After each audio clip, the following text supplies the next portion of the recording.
সর্বনাশ করে ফেললো। এই এই হারামজাদি,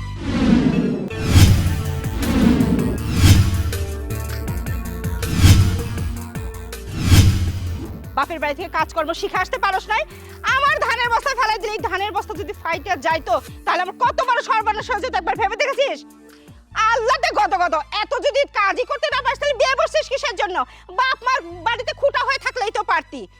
মা, আপনি তো জানেন যে আমি 8 মাসের পোয়াতি, তারপরেও আপনি আমাকে দিয়ে এসব কাজ করান। ডাক্তার আমাকে বলেছে কোনো ভারী কাজ না করতে, তারপরেও আপনি আমাকে দিয়ে কাপড় কাচান, গোয়াল পরিষ্কার করান, গরুর পানি টানান, এই সব কিছু আমাকে দিয়ে করান। আপনাকে আমার উপর একটু মায়া লাগে না? ও, ডাক্তার কি বললো সেটা তোমার মনে আছে? কাম কাজ তাহলে করবে কে? হ্যাঁ, খাওয়ার সময় মনে থাকে না? খাওয়ার সময় তো গাবলা ভরে ভরে খাস, তখন তো বলছ না যে একটু কম খাই। ওর ওর বলছি, এই ধানের বস্তা ঘরে নিয়ে থো। শোন, এই সময় আমার শাশুড়িরা আমাকে দিয়েও এইভাবে কাজ করেছে। কই আমার কোনো জায়গায় ক্ষয়ক্ষতি হয়েছে? হয় নাই তো, তোরও হবে না। ওর বলছি, এই ধানের বস্তা ঘরে নিয়ে রাখায়, আর তারপর গোয়াল ঘরে গরুকে পানি দিবি। আর যদি এই কাজে একটু হেরফের হয় না, এই যে ঝাঁটা দেখছিস না, এই ঝাঁটার বাড়ি একটা মাটিতে পড়বে না, সব পড়বে তোর পিঠে। কথাটা মনে রাখিস। বাহ, মহারানী এসে দেখছি একদম বিছানার উপরে শাটপটাং হয়ে শুয়ে আছেন। আমি চেঁচামেচি করছি না, চেঁচামেচি করছে গোয়ালের গরুগুলো। যাও, যে গোয়ালের গরুর পানি দিয়ে এসো।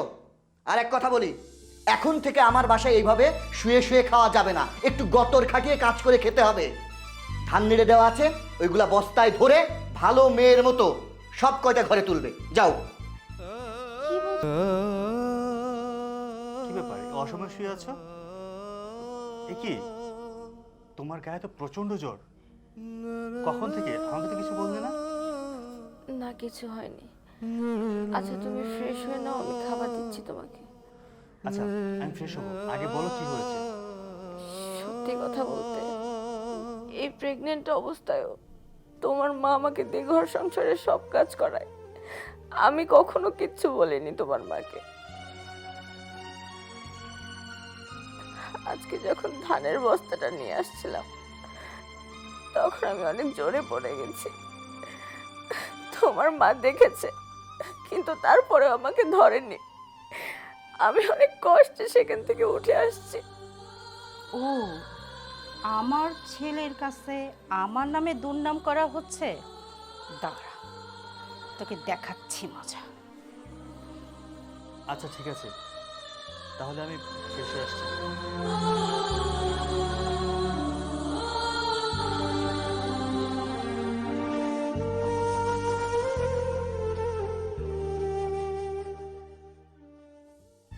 কোথায় যাচ্ছিস? এখানে বস, তোর সাথে আমার কথা আছে। কি কথা, রেগে আছো কেন বলো? রাখবো না কেন? হ্যাঁ, বউকে তো আল্লাহ দিয়ে দিয়ে মাথায় তুলছিস, সংসারে একটা কাজকর্ম করে না। সংসারের যাবতীয় কাজ সব আমার করতে হয়। সে যে পানি খাবেন, পানির গ্লাসটা নিয়ে তার মুখের সামনে ধরতে হয়। তাহলে তাকে আমি এই বাড়িতে বউ করে আনছি কিসের জন্য? তুইও তো বউকে কিছু বলিস না। আর তারপর সে 8 মাসের অন্তঃসত্ত্বা, কোন সময় জানি ডেলিভারি ডেট পড়ে যায়। আর মেয়েদের প্রথম সন্তান তার বাবার বাড়িতেই হয়। তোর শ্বশুরকে ফোন দে, আর সে জন্য মেয়েকে নিয়ে যায়। আমি এসব ঝামেলা পোহাইতে পারবো না, আর এত খরচও বহন করতে পারবো না। ঠিক আছে মা, আমি ওর বাবাকে ফোন দিচ্ছি আর বলছি ওকে কালকে এসে নিয়ে যেতে।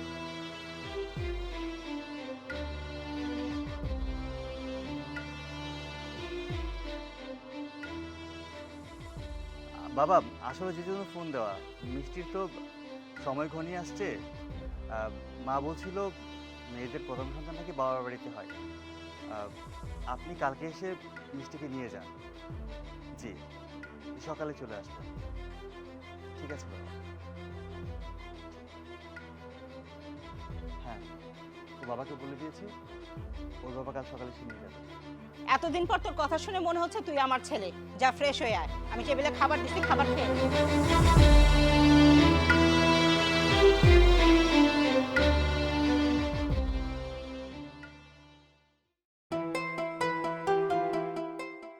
শুনেন বিআই সাহেব, আপনি এই বাড়িতে আসছেন ভালোই হয়েছে।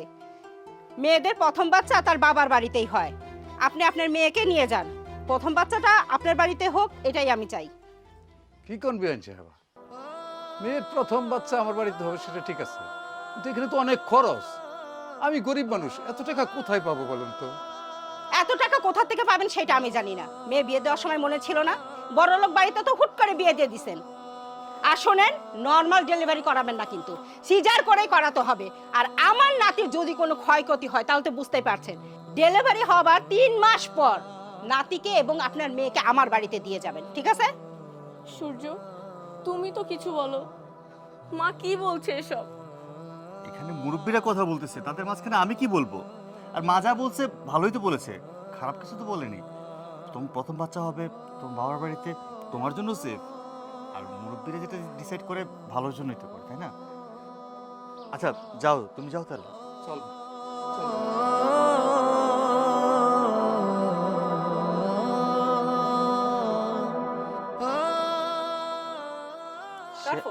শেফার শ্বশুর ফোন দিছে। হ্যালো, আসসালামু আলাইকুম। শোনো পুত্র বাবা, মেয়েদের প্রথম সন্তান তার বাপের বাড়িতেই হয়। তোমার বোনের তো সন্তান হওয়ার সময় চলে এসেছে। এখনকার যুগে তো আর নর্মাল ডেলিভারি হয় না, ওই সিজার টিজার হয় আর কি। তো শোনো, অনেক টাকা পয়সার দরকার, ওগুলো আমরা খরচ টরচ করতে পারবো না।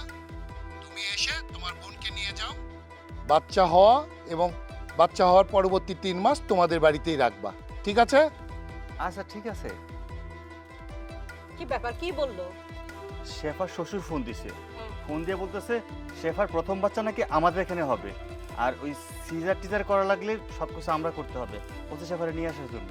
কি ফকিন্নির বাচ্চার এত বড় সাহস, আমার মেয়ে কিনা আমার বাড়িতে দিবে আর সিজার করতে হবে আমাদের? চল এক্ষুনি চল, আমি যাই দেখি ফকিন্নির বাচ্চা এত বড় সাহস কোথা থেকে হলো। মা, আমার তো অফিস আছে মা। আরে এই তোর অফিস বাদ দে। বিআই সাহেব, বিআই সাহেব কই গেলেন? বিআই সাহেব, কাউকে তো দেখি না। কি ব্যাপার? বিএন সাহেব যে এবার একেবারে তেলে বেগুনে জ্বলে আসছেন একেকার হয়ে, ব্যাপার কি? ব্যাপার কি? আপনি আমার ছেলেকে কি বলছেন? ফোন দিয়ে থ্রেট করছেন আমার মেয়েকে নাকি আমাদের বাড়িতে নিয়ে যেতে হবে ডেলিভারি করানোর জন্য। কেন? আস্তে বিএন সাহেব আস্তে, প্রচন্ড গরম, যে কোনো সময় স্ট্রোক করে ঠুস হয়ে যেতে পারে। আমি কিছু করিনি, যা করেছে আপনার জামাই অর্থাৎ আমার ছেলে করেছে। আপনার ছেলে বলেছে? ও, আমার জামাই বলেছে। ডাকেন আপনার ছেলেকে। জামাই বাবাজি, রোমেল, রোমেল, রোমেল। হ্যাঁ বাবা। এই যে তোর শাশুড়ি আসছে, দেখ উনি কি বলে। কি হয়েছে মা? কি হয়েছে এখনো বোঝো নাই? তুমি তোমার বাবাকে নাকি বলেছো আমার মেয়েকে নিয়ে যে আমার বাসায় ডেলিভারি করাতে, এবং নর্মাল ডেলিভারি করানো চলবে না, সিজার করাতে হবে, এবং সিজারের পর 3 মাস রেখে তারপর সহি সালামতে তোমাদের বাড়িতে নিয়ে আসতে হবে। কেন এগুলো কেন বলেছো? এগুলো তো বলনি, আমার বরঞ্চ আমাকে তুমি অপমান করেছো। কি বললেন? আমি ফোন করে আপনাকে অপমান করেছি? আপনাদের মান সম্মান থাকলে তো আপনারা অপমানিত হবেন। আজকে আপনার মেয়ের সাথে আমাকে বিয়ে দিয়েছেন, তাই জন্য আপনার মনে হচ্ছে যে এটা আপনার মেয়ে। আপনার এই পুত্রকে বিয়ে দিয়ে বাড়িতে একটা পুত্রবধূ নিয়ে এসেছেন। যে মেয়েটাকে বউ করে নিয়ে এসেছেন সেটা আপনার মেয়ে না। তুমি এসব কি বলছো? কি বলছি তুমি বুঝতে পারছো না? তুমি 8 মাসের অন্তঃসত্ত্বা, তোমার গর্ভে আমার ঔরসজাত সন্তান। শেফা, গত 2 দিন আমি তোমাকে দিয়ে এই বাড়ির সমস্ত কাজ করিয়েছি। এই 2 দিনে আমি তোমায় দেখেছি তুমি 20 লিটার পানির বালতি নিয়ে ঘরের মধ্যে গিয়েছো, টিউবওয়েল চেপে পানি তুলেছো, ধানের বস্তায় ধান কাকে করে তুমি কষ্ট করে ঘরের মধ্যে নিয়ে এসেছো। আমি প্রত্যেকটা দিন দেখেছি, তোমার কষ্ট হয়েছে। তারপরেও আমি স্বামী, তুমি আমাকে ভালোবাসো বলে কষ্ট সহ্য করেছো, আমাকে বুঝতে দাওনি। কষ্ট পেয়েছে আমার ওই ঔরসজাত সন্তান, আর সেই সাথে কষ্ট পেয়েছি আমি, কিন্তু চুপচাপ মুখ বুজে সহ্য করেছি। হ্যাঁ তাই তো, তুমি তো এমন ছিলে না, হঠাৎ করে তুমি এত বদলে গেলে কেন? তুমি আমাকে দিয়ে উঠান ঝাড়ু দেওয়াচ্ছ, গরুর পানি খাওয়াচ্ছ, তুমি আমাকে সারাটা দিন এত কাজ কেন করাচ্ছ? কেন করাচ্ছি তুমি তোমার মায়ের কাছে প্রশ্ন করো, তাহলে এই সমস্ত উত্তর তুমি পেয়ে যাবে। মা, তুমি কি এমনটা করেছো যার কারণে তোমার জামাই আমাকে সারাটা দিন পরিশ্রম করায়? আমি কি করেছি? আমি কিছুই করিনি। আসলে কি জানিস, তোর জামার কোথায় লেগেছে? সে চাচ্ছে তোকে আমার বাড়িতে নিয়ে যাই, তোকে ডেলিভারি করাই, তোর সিজারের যাবতীয় খরচপাতি আমি দেই এবং 3 মাস তোর বাচ্চা সহ সমস্ত খরচ আমি বহন করি। আসলে তোর জামাই এটাই বলার জন্য এত তাল বাহানা করছে। মনে হচ্ছে কোথা থেকে মদ গাঁজা খেয়ে এসে এগুলো আবল তাবল বকছে। বুঝতে পারিস নাই? চুপ! একটাও কথা বলবেন না। আমি মদ গাঁজা খেয়ে এসেছি? আমি মদ গাঁজা খেয়ে আসিনি। আমি যেটা বলছি সেটা সুস্থ মস্তিষ্কে বলছি। শেফা, 2 দিন আগে আমি তোমাদের বাড়িতে গিয়েছিলাম, মনে আছে? আমি কিন্তু কারোর সাথে দেখা না করে চুপচাপ ওই বাড়ি থেকে বেরিয়ে এসেছি। তার কারণ কি জানতে চাও? তার কারণ হচ্ছে তোমার ভাবির সাথে তারা যে অন্যায় অত্যাচার করেছে না, আমি এই 2 চোখে দেখে এসেছি। আর সেই কারণেই আজকের এই পরিস্থিতি। মা, তোমাদের কাছে বছরে একবার কি দুবার যাব, কিন্তু এই বাড়িতে আমার মরণের আগ পর্যন্ত থাকতে হবে। তাই আমি এই বাড়িকে সবসময়ের জন্য আপন করে নিয়েছি। ভাবিও তো সবসময় তোমাদেরকে আপন করে নিতে চেয়েছে, কিন্তু মা তোমরা তার আপন হওনি। তার সাথে তোমরা দুর্ব্যবহার করেছো, তার সাথে তোমরা খারাপ আচরণ করেছো, তার উপর নির্যাতন চালিয়েছো, তাকে দিয়ে বাড়ির সকল কাজ করিয়েছো, যা কিনা একটা কাজের মেয়েও করে না। মা, তুমি ভাবির উপর যে পরিমাণ নির্যাতন করেছো, সেই নির্যাতনগুলো দেখে আমার হাজবেন্ড বাড়িতে এসে আমার উপরে সেই নির্যাতনগুলো চালাচ্ছে। মা, আজকে যদি তুমি ভালো হতে না, তাহলে আজকে আমার উপর এই বাড়ির কেউ নির্যাতন করতে পারতো না, আমাকে ভালোই বাসতো। ছি মা, তোমাকে মা বলতে আমার লজ্জা করছে। পরের মেয়েকে কেন তোমরা অ্যাকসেপ্ট করতে পারো না? পরের মেয়েকে কেন নিজের মেয়ে হিসেবে অ্যাকসেপ্ট করতে পারো না? মা, আমি এখন তোমার জন্য পর, আর ভাবি হচ্ছে তোমার জন্য আপন। সে তোমার ছেলের বউ হতে পারে, কিন্তু আর করছি, আজকে আমি বুঝতে পারছি আসলে তুই যেমন আমার মেয়ে, ঠিক ওই মেয়েটাও তো আমার কাছেই আসছে, সেও তো আমারই মেয়ে। কিন্তু জানোস, কখনো তাকে আমি মেয়ের চোখে দেখি নাই, আমি তাকে সবসময় ছেলের বউ হিসেবে দেখেছি। আর এই জন্য অনেক অন্যায় অত্যাচার আমি তার উপর করেছি। এখন আমি বুঝতে পারছি আসলে আমি যা করেছি সব ভুল করেছি। আর জামাই বাবাজি, তুমি যখন চাচ্ছ আমার মেয়েকে আমি 3 মাসের জন্য আমাদের বাড়িতে নিয়ে যাই, ঠিক আছে, আমার মেয়েকে আমি আমার বাড়িতেই নিয়ে যাব। বিআই সাহেব, তাহলে আমার মেয়েকে আমি আমার বাড়িতে নিয়ে যাই। ওটি হচ্ছে না। কোথায় নিয়ে যাবেন? হ্যাঁ, আমার বৌমা আমার বাড়িতে থাকবে, আমার নাতির প্রথম চেহারা আমি দেখব, আপনি না। আপনি যান, আপনার ছেলের বউকে নিয়ে আসেন, নিয়ে এসে আপনার বাড়িতে আপনার নাতির মুখ দেখেন। যাও বাবা, বৌমাকে বাড়িতে নিয়ে এসো। হ্যাঁ মা, চলো। চলো বৌমা, ভিতরে চলো। বাবা নিয়ে যাবো বৌমাকে। আচ্ছা শোন, বৌমাকে নিয়ে একটু শরবত টরবত খাওয়া, আমি একটু আসি। যা।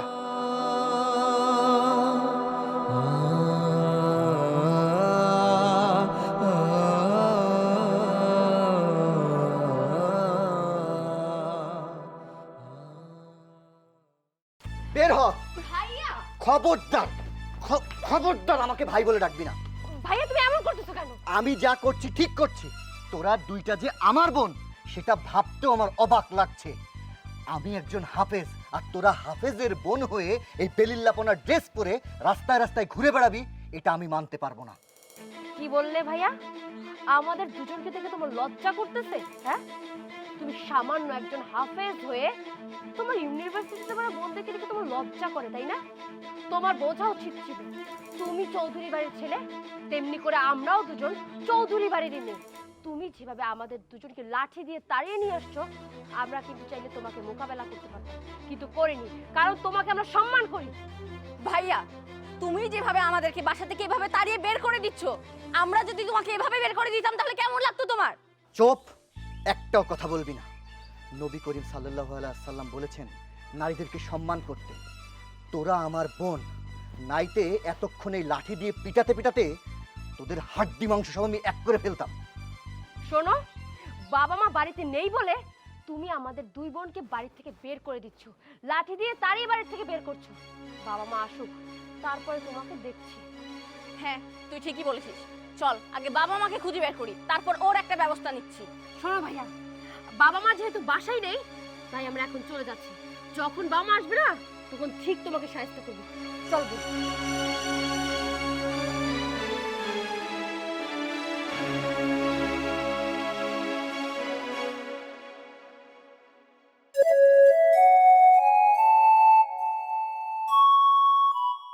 গফর মিয়া, পর 3টা ডেট তুমি ফেল করছো। আজকে তুমি আমার সুদে আসলে 3 লক্ষ টাকা দিবে, তারপর আমি এখান থেকে যাব। চৌধুরী সাহেব, আমি তো সুদের 40,000 টাকা আপনারা দিয়ে আইছি। মাইয়ার বিয়ার সময় আপনার কাছ থেকে 3 লক্ষ টাকা আনছিলাম। প্রতি মাসে আপনারা 60,000 টাকা করে সুদ দিয়ে আইতেছি। ভাবছিলাম এই মাসে ধান বিক্রি করে আপনার টাকা পরিশোধ করে দিয়ে আইব, কিন্তু বিশ্বাস করেন ধান ভালো হয় নাই, ধানের মধ্যে সব চিটা হয়ে গেছে। সব ধান বিক্রি করে মাত্র 40,000 টাকা পাইছি। এই 40,000 টাকা পুরোই আপনার আমি দিয়েছি। আমার ঘরে একটা দানও নাই চৌধুরী সাহেব। আমার মাইয়া আইলে যে বাড়িতে 2টা পিঠা খাওয়াবো, সেই অবস্থাটাও আমার নাই। চৌধুরী সাহেব, আমার একটা মাসের সময় দিন, আপনার টাকাটা আমি পরিশোধ করে দিয়ে আইব, কিন্তু এই মাসের সুদের টাকাটা আমি দিতে পারবো না। আমার দয়া করে মাফ করে দেন। দেখো বশির মিয়া, তোমার কাছে কিন্তু এখনো আমি সুদের 20,000 টাকা পাবো। আরো যদি 1 মাস পরে তুমি যাও, তাহলে দাঁড়াবে সুদের 60,000 টাকা, আর এই 20,000 80,000 টাকা। 1 টাকা কম হলে আমি নেব না। চৌধুরী সাহেব, দয়া করে আমাকে মাফ করে দেন চৌধুরী সাহেব। রাখেন মাপ, চলো।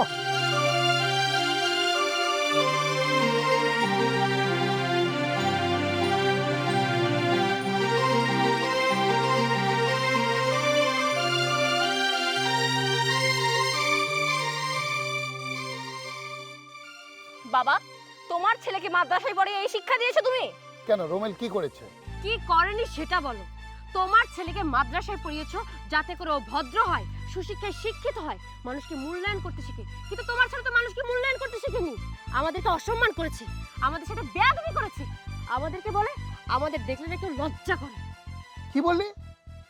রোমেল তোদেরকে দেখে লজ্জা পায়? আচ্ছা, আসল ঘটনা খুলে বলতো দেখি। বাবা, সত্যি করে আর কি বলবো, আমরা তো ড্রয়িং রুমে বসেই ছিলাম। তোমার ছেলে এসে বলে আমরা নাকি অশ্লীল পোশাক পরে আছি। বাবা, তুমিই এখন বলো, এসব ওয়েস্টার্ন ড্রেস কি অশ্লীল পোশাক? তোদের পোশাক অশ্লীল? আরে তোদের এই পোশাক তো আমি বসুন্ধরা থেকে কিনে দিয়েছি। এগুলো তো মডার্ন ড্রেস, আজকাল সবাই পরে। আরো কি বলছে জানো বাবা, আমাদেরকে ওয়েস্টার্ন ড্রেস পাল্টিয়ে বোরকা পরতে বলছে। বাবা তুমিই বলো, আমাদের তো সোসাইটি মেইনটেইন করতে হয়। সোসাইটির মেয়েগুলো যেসব ড্রেস পরে আমরা তো তাই পরবো। ওর কথা শুনে চলে তো আমাদেরকে মানুষ ছিচি দিবে। আর তারপরে আমরা যখন বলেছি আমরা বোরকা পরতে পারবো না, তখন কি করেছে জানো বাবা? এই বলিস না কেন? এত বড় একখান লাঠি নিয়ে আমাদেরকে দাবড় দিয়েছে বাবা। এই দেখেছো, দেখেছো, এই তোমার বাপের বুদ্ধি শুনে আজকে তার পরিণতি। তোমার বাপ আমার ছেলেকে আলেম বানাবে, ও বড় মাওলানা হবে। ও কি হয়েছে এখন দেখছো? ও হয়েছে জালেম। আচ্ছা তুমি আমার উপর গরম নিচ্ছ কেন? আমার বাবার শখ ছিল তার নাতিকে হুজুর বানাবে, সে বানিয়েছে। যা বলে আমার বাবাকে বলবা, আমাকে বলছো কেন? হ্যাঁ হ্যাঁ, তোমার বাবাকেই বলবো, তোমার বাবাকেই বলবো আমি। আমার মেয়েদের পোশাক নিয়ে আজকে কথা বলেছে, কাল দেখবে আমার মেয়েদের খাওয়ার খোটা দেবে, পরশু দেখবে আমাদের অবর্তমানে আমার মেয়েদেরকে সে বাড়িতে আসতে দেবে না। আমি তো সেটা হতে দিতে পারি না। আজকে আমি আরে হ্যাস্ত ন্যস্ত করেই ছাড়বো। চল তোরা।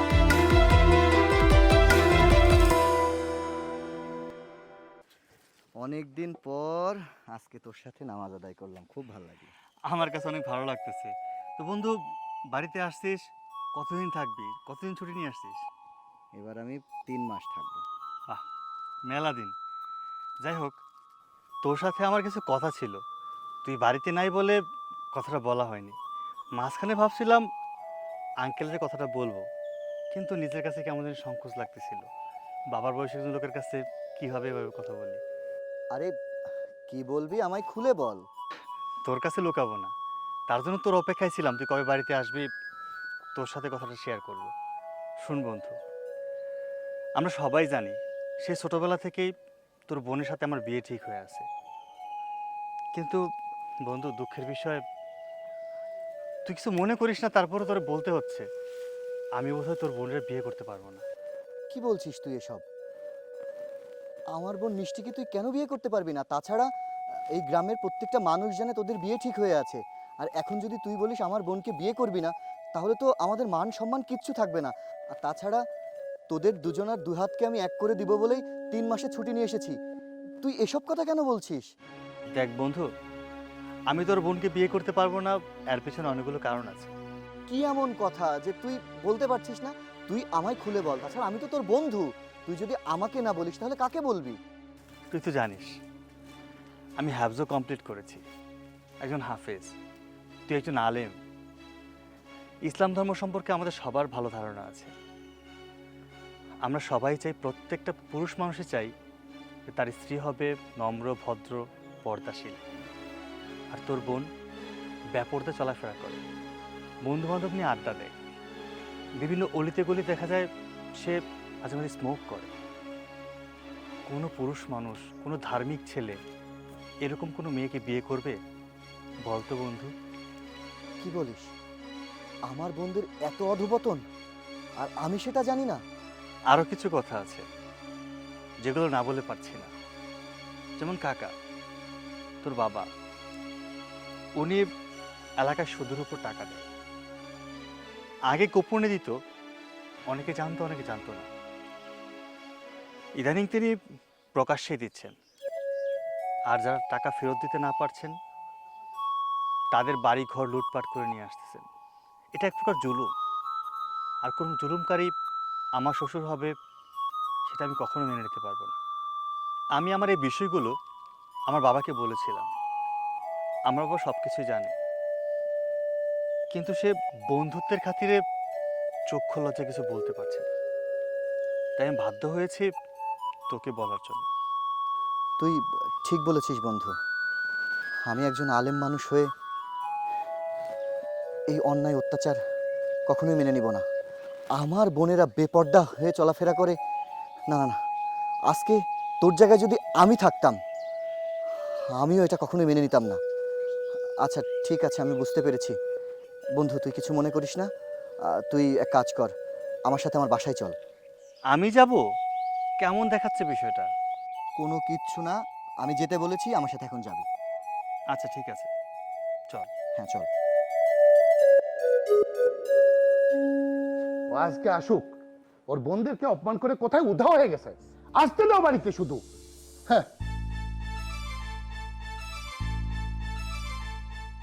বাবা আসসালামু আলাইকুম। ওয়ালাইকুম আসসালাম। এই মাদ্রাসায় পড়ে কি তুই এই শিক্ষা নিয়েছিস? বোনদেরকে সম্মান করতে পারিস না? এই জন্য তোকে এতদিন মাদ্রাসায় রেখে আমি লেখাপড়া শিখেছি। বাবা হ্যাঁ, আমি ওদেরকে শাসন করেছি, আর আমি ওদের বড় ভাই। আমার অধিকার আছে ওদের দুজনকে শাসন করার। আমি শুধু ওদেরকে শাসনই করেছি, আমি অন্যায় কিছু করিনি। তাই বলে শাসনের নামে তুই তোর বোনদেরকে লাঠি দিয়ে দাবড়িয়ে বাড়ি থেকে বের করে দিবি? হ্যাঁ বাবা, তুমি ঠিকই শুনেছ। আমি আমি লাঠি দিয়ে তাবড়িয়ে ওদের দুজনকে বাড়ি থেকে বের করে দিয়েছি। কিন্তু কেন দিয়েছি, কি কারণে দিয়েছি সেটা তোমার জানা প্রয়োজন। আজকে দেখো, তুমি আমায় কষ্ট করে মানুষের মতো মানুষ বানিয়েছো, একজন আলেম বানিয়েছো, আমাকে ইসলামের শিক্ষায় শিক্ষিত করেছো। আর আমার এই দুই বোনকে তুমি ইউনিভার্সিটিতে ভর্তি করে ইংলিশ মিডিয়ামের নামে এই বেলিল্লাপানা পোশাক, আজকে সমাজে আমার এই দুই বোনের জন্য আমায় কথা শুনতে হচ্ছে, আমার মাথা নিচু করে থাকতে হচ্ছে। আমি একজন আলেম বাবা, আমি একজন আলেম। আর আমার বোনেরা যদি আজকে বেলিল্লাপনা করে বেড়ায়, রাস্তার মধ্যেই স্মোকিং করে, আজকে বেআব্রুভাবে চলাফেরা করে, তাহলে তুমি একবার চিন্তা করো আমার মান সম্মান কোথায় থাকে। সেই জন্যই আমি ওদেরকে শাসন করেছি, আর কিচ্ছু না। চুপ! তুই জানিস এই পোশাক আমি নিজে ওদেরকে বসুন্ধরা সিটিতে কিনে দিয়েছি। আরে এখনকার সমাজে তো এই পোশাক সবাই পরে, অহরহ পরতেছে, ওরা বলে দোষের কি? আর তুই জানিস এই পোশাকগুলোর দাম কত? আরে ওদের একটা পোশাকের দামে তুই 3টা পাঞ্জাবি কিনতে পারবি। বাবা, তুমি তোমার মেয়েদেরকে আল্লাহ দিতে দিতে এমন জায়গায় তুলেছো যেখানে এই সমাজে তোমার সম্মান বলতে কিচ্ছু থাকছে না।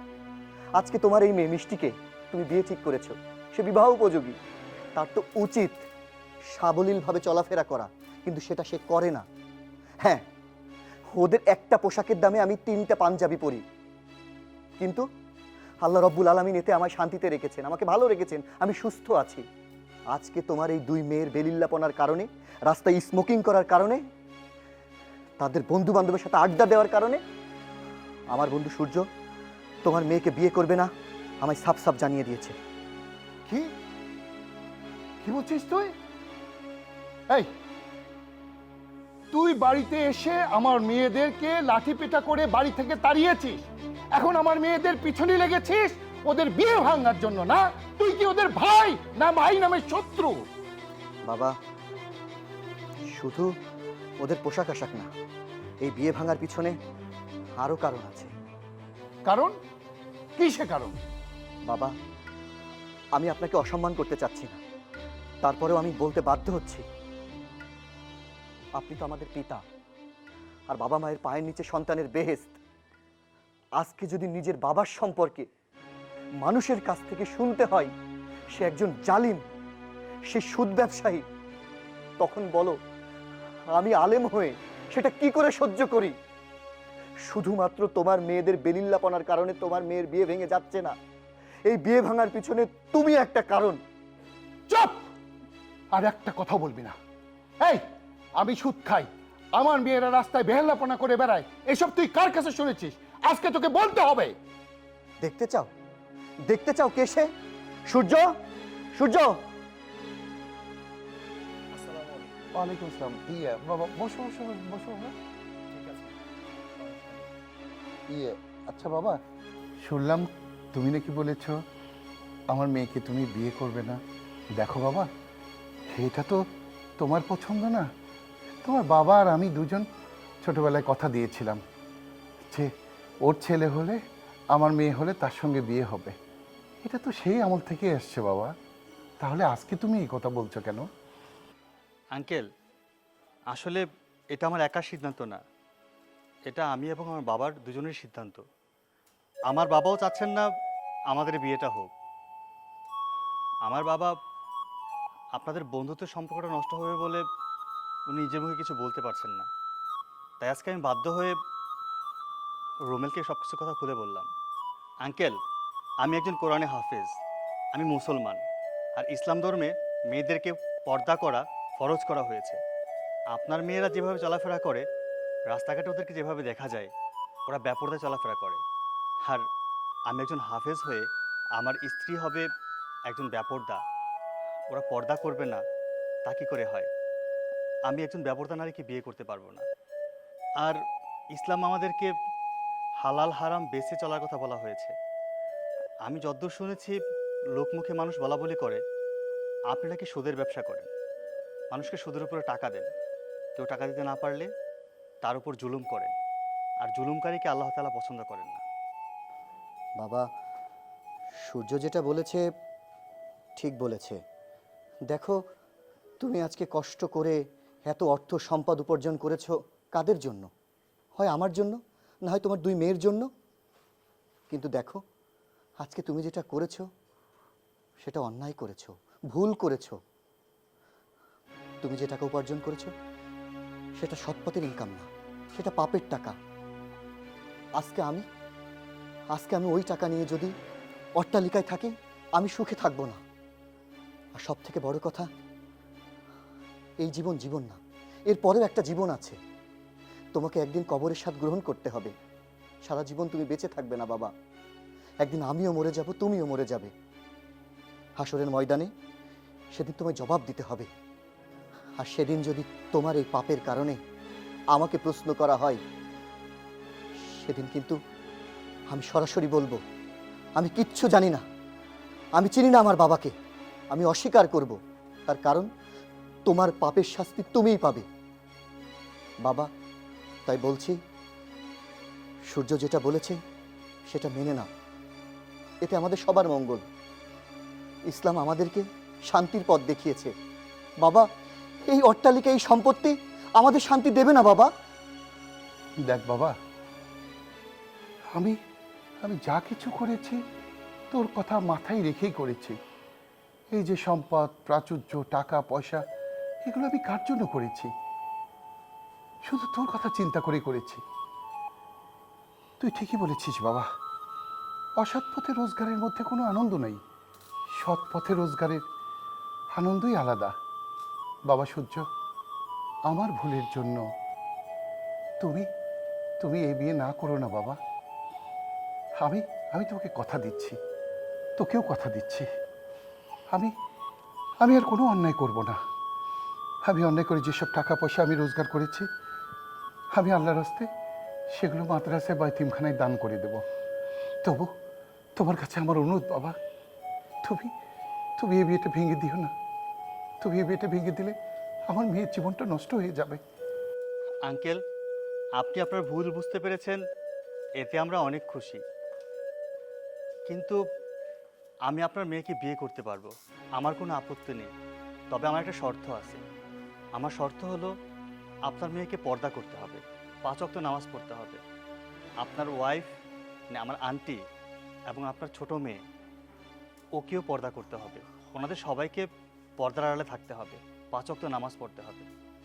আমার আপনার ফ্যামিলিতে বিয়ে করতে তাহলে কোনো আপত্তি থাকবে না। ঠিক আছে বাবা, ঠিক আছে, তুমি যা বলবে তাই হবে। মিষ্টি, এই শেফা, এখনই তোমরা ভিতরে যাও। এসব কাপড় ছেড়ে শালীনতাপূর্ণ ড্রেস পরো, হ্যাঁ? আর কাল থেকে বাইরে বেরোলে পর্দা সহকারে বাইরে যাবে। যাও বাবা, বসো বসো। কই গো, তুমি দাঁড়িয়ে থাকবে? যাও না, জামাইয়ের জন্য নাস্তার ব্যবস্থা করো, যাও। আচ্ছা ঠিক আছে, আমি যাচ্ছি।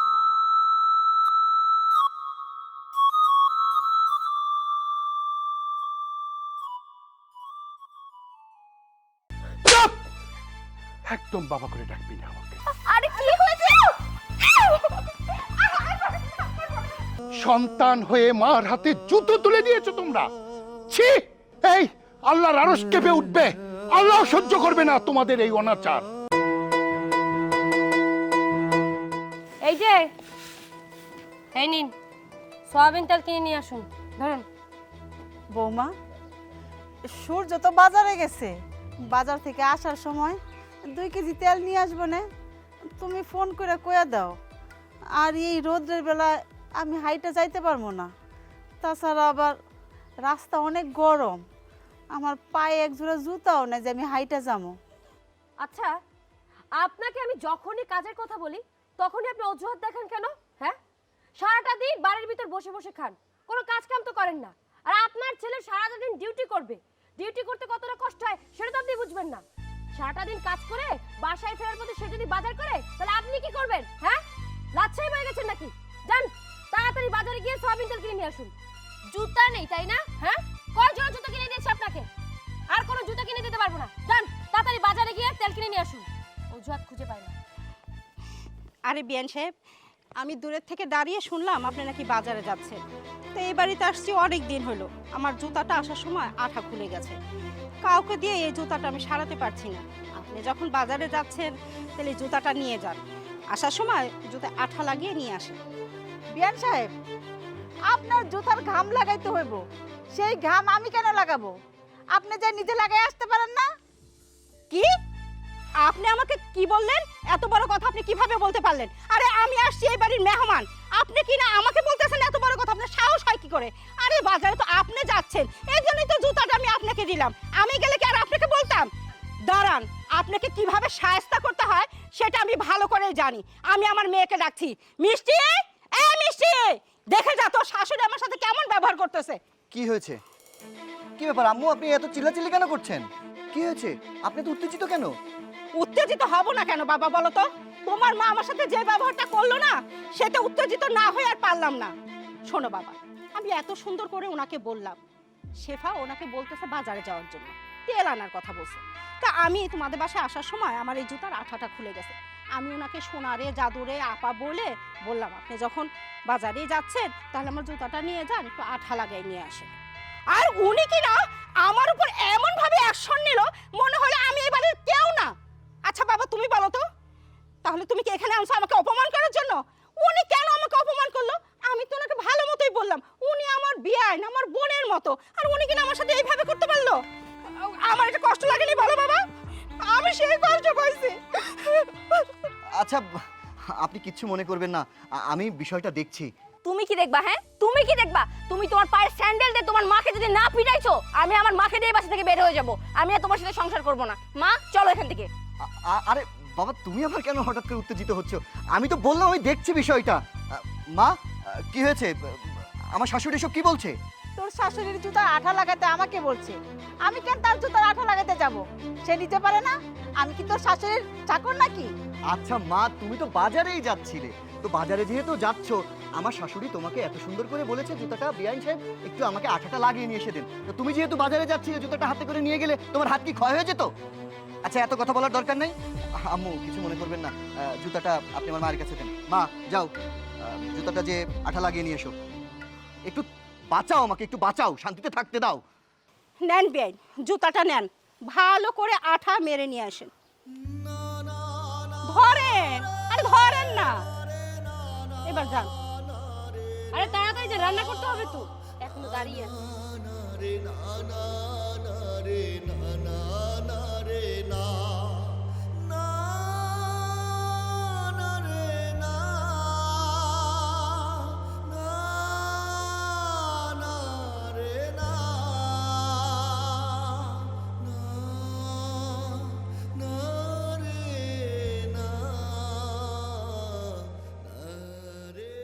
আসসালামু আলাইকুম ভাবি, কই যান? ওয়ালাইকুম আসসালাম। যাইতাছি একটু বাজারে। হাতে কি জুতা? হয় দেন। এটা তো আমার জুতা না, এটা হয়তো রুবেলের শাশুড়ির জুতা। আর ছোট বৌমা কইছে তেল আনতে, এর লেগে তেল আনতে যাইতাছি। আপনি আপনার বিআইনের জুতা লইয়া যাইতেছেন আঠা লাগাইতে, আপনার পোলাই কি করে? বশির ভাই, আমার পোলার কথা আর কোয়েন না। আমার পোলা শাশুড়ি আর বউর ভক্ত, আমারে ধমকাইয়া পাঠাইলো বাজারে যাই আর শাশুড়ির জুতা আঠা লাগাই আনতাম। কি কমু ভাই সাহেব, আমার কপালে এইটাই ছিল। নিজের পায়ে জুতা নাই, বিআইনের জুতা লইয়া যাইতেছেন আঠা লাগাইতে। আল্লাহ আপনার পোলা দুইটারে কবে হেদায়েত দান করবো আল্লাহই জানেন। আচ্ছা ভাই, আমি বাজারে যাই। যান ভাবি যান।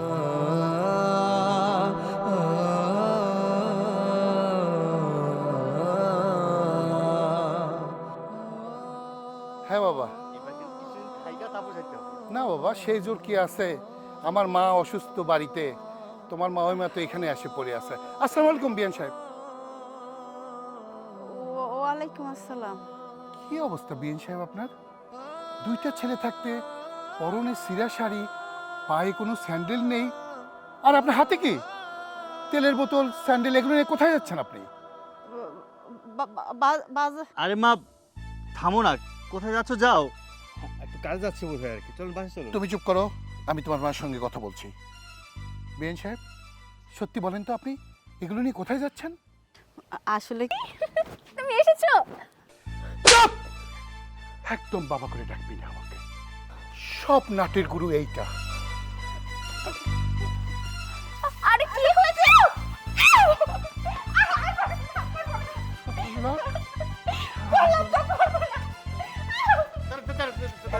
বাবা এটা আপনি কি করছেন? থামেন, আপনি থামেন। শালা! সব শয়তানের গুরু ও। এই মহিলা, আমার মা বৃদ্ধ, তার খেদমত করতে পারবে না বলে মহিলা আমাকে বলে তাকে বৃদ্ধ আশ্রমে রেখে আসতে। আমি ওর কথা শুনি নাই দেখে ও আজ 3 মাস হলো মেয়ের বাড়িতে আছে। এসে যত অশান্তি সৃষ্টি করেছে এ বাড়িতে। ওদের 2 ভাইয়ের কত মিল ছিল, তাদের মধ্যে গন্ডগোল শুরু করে দিচ্ছে। আর আমার বিএন সাহেব একজন ভালো মানুষ, তাকেও কাজের মানুষ বানিয়ে ছেড়েছে। এত শয়তান! তোকে আমি ছাড়বো না, তোকে এবার আমি নিতে এসেছি। তুই এবার আমার সঙ্গে বাড়ি চল, তারপরে তোর মজা আমি বুঝাবো। আর তুই, এই তুই আমার মেয়ে, ভাবতে আমার লজ্জা করছে। ছি ছি ছি! তোকে না লেখাপড়া শিখিয়েছি, লেখাপড়া শিখে ভালো সংসার দেখে আমি তোকে বিয়ে দিয়েছিলাম। এখানে একজন মহিলা আছে, আমি ভেবেছিলাম তুই তাকে মা হিসেবে গ্রহণ করবি। করবি কি করে? ওই ডাইনি যে এসে তোর ঘরে ভর করেছে, অত নিজের সংসার তছনছ করে দিয়েছে। এখন এসেছে মেয়ের সংসার তছনছ করতে। লজ্জা করে না তোর? এই কতদিন আর তোর মায়ের বুদ্ধি শুনে তুই চলবি? হ্যাঁ, তোর বিবেক বুদ্ধি বলে কিছু নেই? হাতে পায়ে শুধু লম্বা হয়েছিস না? স্বামী সংসার নিয়ে মানুষ সুখে সংসার করে, বেশি সুখ দিয়েছে, এর জন্য তোর এই অবস্থা। বিএন সাহেব আপনি খুব ভুল করেছেন। আপনাকে শক্ত হাতে ধরতে হতো হাল, তাহলে আজকে এই দিন আপনাকে দেখতে হতো না। বাবা, চুপ! তুই আমাকে বাবা করে ডাকবি না, তুই আমার সেই মেয়ে না। আরে তোকে আমি এই শিক্ষায় শিক্ষিত করেছি। হ্যাঁ, শাশুড়ি আর মার কি পার্থক্য তুই জানিস? হ্যাঁ, তোর মা তোকে 10 মাস 10 দিন গর্ভে ধারণ করেছে, তোকে বড় করেছে, কিন্তু বিয়ের পর যে মাকে তুই পেয়েছিস সেটা হলো তোর শাশুড়ি মা। আরে তার সঙ্গে তো তোর সারা জীবন কাটাতে হবে। অথচ তুই তুই তাকে তুচ্ছ তাচ্ছিল্য করেছিস, তাকে তুই বাড়ির কাজের লোক করেছিস। এত বড় সম্মানী একজন মহিলাকে তুই রাস্তায় নামিয়েছিস শুধু তোর একা। মা, ও মা, মা গো, আমি ভুল করছি, আমার মাফ করে দাও।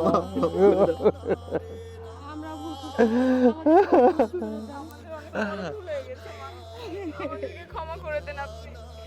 ক্ষমা হবে, তোদের ক্ষমা পাওয়ার যোগ্য। আজকের পর থেকে এই বাড়িতে আমাদের মা থাকবে রাজরানী হয়ে, আর তোরা থাকবি চাকরানী হয়ে। ভাইয়া কি বলেছে শুনেছো? চলো মা, ভেতরে চলো।